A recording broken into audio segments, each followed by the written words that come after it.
Hola! Ça me fait tellement plaisir de vous faire cette petite vidéo-là au beau soleil, avec le printemps, l'été qui s'en vient. Bref, on est content au Canada, il n'y a plus de neige, hein? On est avec le soleil.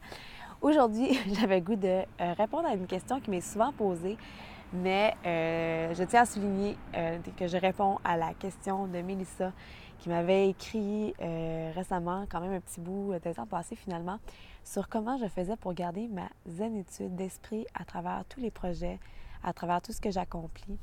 Et pour moi, c'est super important de vous mentionner. C'est sûr que sur Facebook, hein, je partage beaucoup de réalisations, mais il y a beaucoup de moments où je suis en mode pause, où je suis en mode réflexion, je suis en mode... Et vous allez voir, parce que je vous partage une dizaine de trucs aujourd'hui sur comment, pour moi, j'arrive à accomplir ce que j'accomplis tout en gardant ma zénitude d'esprit, en tout cas, le plus possible, parce qu'il y a des soirs, puis il y a des moments où c'est pas très zen. Mais comment je fais pour retrouver ma zénitude le plus rapidement possible? Je vous dis que ça dure pas plus que 12 heures.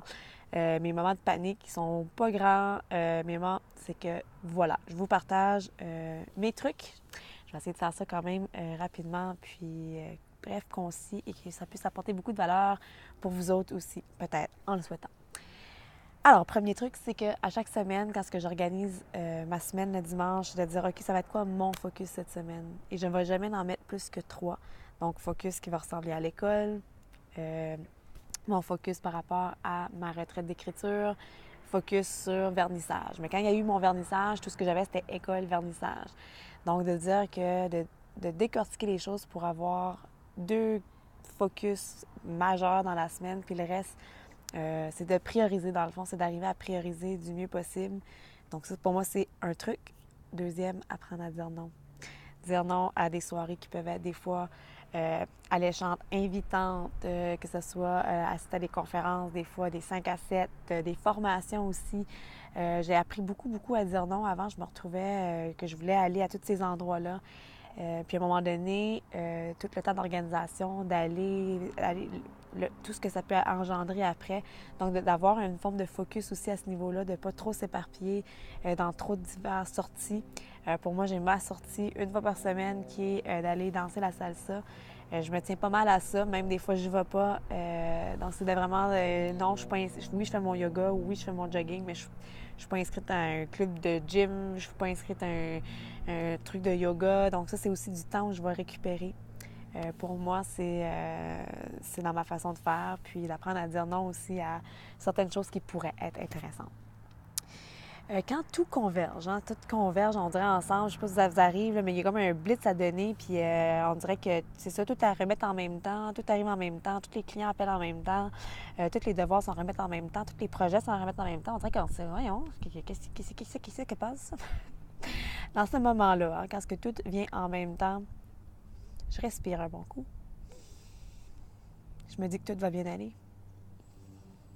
Je me dis que je vais le traverser comme toutes les autres fois. Et je priorise de dire, OK, aujourd'hui, à quoi je peux focuser pour vraiment rentrer en forme de laser, puis dire focus pendant aujourd'hui. Puis j'accomplis tout ça jusqu'à temps que ça soit fini. Puis le lendemain, je fais le focus de ça aussi. Ça m'amène des fois à déplacer des choses, mais ça, c'est mon petit truc, là, quand il y a juste comme un too much là, dans la to-do, puis too much d'imprévu qui est arrivé. C'est de dire, je respire et je repriorise les choses et je focus un pas à la fois. Allez hop, un petit pas à la fois, je décortique. Puis je me dis, aujourd'hui, c'est ça ma mission. Puis demain, ça sera autre chose. Puis j'essaie de ne pas voir toute la montagne en même temps parce que sinon ça tilte.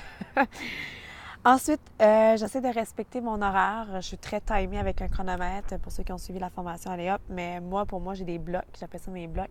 Je fais des blocs de 30 minutes, une petite pause de 5 minutes ou 10 minutes, ou des blocs de 45 minutes, 1 heure. Ça dépend vraiment comment... ça dépend dans quel dossier que je suis. Mais admettons, je réponds à des courriels, je fais 30 minutes de courriel et je ne vais pas voir... Mes notifications de Facebook sont pas là. Je ne vois pas ces réseaux sociaux. Je ne réponds même pas à d'appels. Tout est fermé. Je fais ça pendant 30 minutes. Puis après ça, au petit 5 minutes, là, je vais faire mon petit tour sur Facebook. Là, je regarde si j'ai eu des messages. Pour moi, c'est une façon d'optimiser puis une façon d'être vraiment laser puis focus dans mes tâches. Donc, de créer des blocs de temps, de dire ça, je travaille que là-dessus puis je ne me fais pas distraire par quoi que ce soit. Donc, de vraiment protéger votre espace autour. J'ai aussi ma thérapeute ben, j'appelle puisqu'elle est à Sherbrooke, puis maintenant je suis au Nouveau-Brunswick, puis je l'ai eue pendant plusieurs années, pendant que j'étais là-bas. J'avais le goût de poursuivre avec elle. C'est d'avoir quelqu'un dans le fond pour discuter, échanger, des fois ramener les priorités à la bonne place, de dire, OK, est-ce que je suis en train de choisir pour ma vie? Est-ce que c'est la bonne chose? Est-ce que je veux continuer de cette façon-là? Ah, ouf, j'ai eu du stress par rapport à ça, j'en veux plus. Comment je peux faire pour la suite? Fait que pour moi, d'avoir une autre personne avec qui échanger, qui je sais qui m'accompagne de la bonne façon, que ce soit un coach, un mentor, un psychologue, thérapeute, pour moi, je pense que c'est important. Donc, c'est vraiment une de mes clés à moi, d'avoir cette personne-là clé dans ma vie et vraiment elle me fait un grand, grand bien. Et puis, elle désamorce bien les petits moments où je peux être en mode de panique ou en mode ah, il y en a trop. Mais oui, c'est ça, ça m'arrive d'en avoir trop, mais d'arriver à mieux le gérer. Et c'est avec ces trucs-là que ça arrive, que ça va bien, ça va bien. Aussi de me permettre de donner le droit de changer les choses. Donc, des fois, j'avais prévu certaines choses et puis de dire, ouf, ouais, non, tu sais, ça, je vais le remettre plus tard ou je vais redéfinir mes priorités parce que j'avais soit mal évalué le temps, soit j'avais mal évalué les imprévus qui pourraient arriver. Elles sont imprévues, fait que je ne savais pas. Donc, tout ça fait en sorte que je me donne la liberté de rechoisir mes projets, puis je me donne la liberté de changer mon plan de match s'il faut. Je me donne la liberté de vraiment cette liberté-là, dans le fond, de redéfinir, de rechoisir, pour moi, ça, c'est super important. Fait que quand je vois que je m'étais donné tel objectif puis que j'aurais peut-être besoin d'un 2 semaines de plus pour accomplir cette tâche-là, bien, je prends puis je me le donne, mon 2 semaines. Puis ça me prend un mois de plus, c'est un mois de plus. Puis si faut que je le remette dans 3 mois, dans 6 mois, mon projet, bien, savez-vous quoi? Je me donne cette liberté-là maintenant. Avant, je ne me l'aurais pas donnée parce que si je m'engageais sur les réseaux sociaux ou si je m'étais engagée envers moi-même, c'était comme un peu, il fallait absolument que je le fasse. Mais qui c'est qui a dit qu'il fallait absolument que je le fasse à ce moment-là, dans ce temps-là? Donc, c'est de se donner cette liberté-là. Donner le droit. Ah oui, de voir vos objectifs comme un jeu. Donc, pour moi, ça, c'est aussi important de dire, bon, même si c'est pas parfait, même si c'est pas autant que je voulais, ou même si c'est pas dans le délai que je voulais, donc d'amener beaucoup, beaucoup de légèreté, de jeu à travers mon horaire et à travers mes objectifs, ça m'aide beaucoup.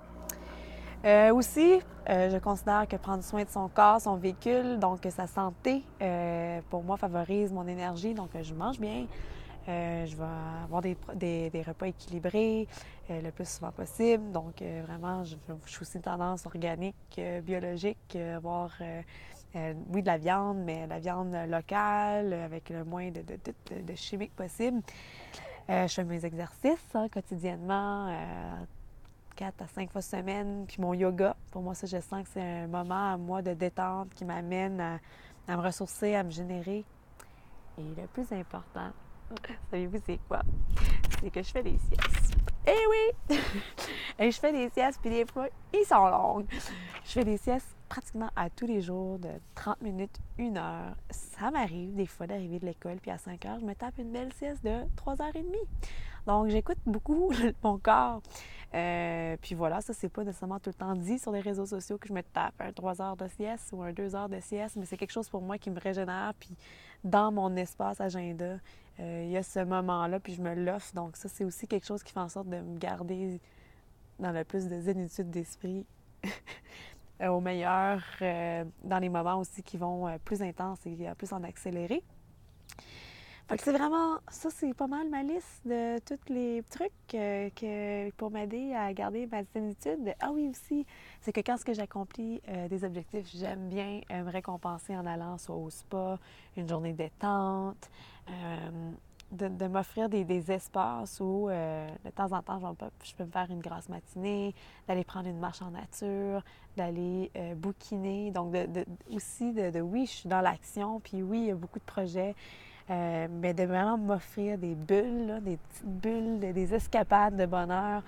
Pour moi, ça amène aussi cet équilibre-là. Puis de dire, OK, quand j'aurai atteint cet objectif-là, bien, j'aurai le droit à ça. Donc, ça, c'est ma façon. Donc, j'espère que ça répond à ta question, Mélissa. Et peut-être que ça répondra répondra question à d'autres qui me voient et qui se posaient la question et qui n'ont pas nécessairement osé me le demander. Et si jamais vous avez d'autres questions, n'hésitez pas. Moi, je pense que ça peut être super intéressant d'interagir de cette façon-là. Vous avez des questions par rapport à peu importe dans le domaine de ce que je fais, que je crée, des trucs pour aider, faciliter votre vie, n'hésitez pas sur la vidéo de poser une question. Puis peut-être que je prendrai le temps d'y répondre avec un grand plaisir. Sur ce, avec ce beau soleil, ce beau pit-pit d'oiseaux, je vous dis bonne zénitude d'esprit. Et si vous avez des trucs, je suis vraiment intéressée de vous lire. N'hésitez pas à commenter. En soit, vous écrivez une question ou soit de commenter sur vous, qu'est-ce qui est votre truc à vous pour garder la zénitude d'esprit dans les moments qui pourraient être chaotiques ou que tout va très vite. Bye!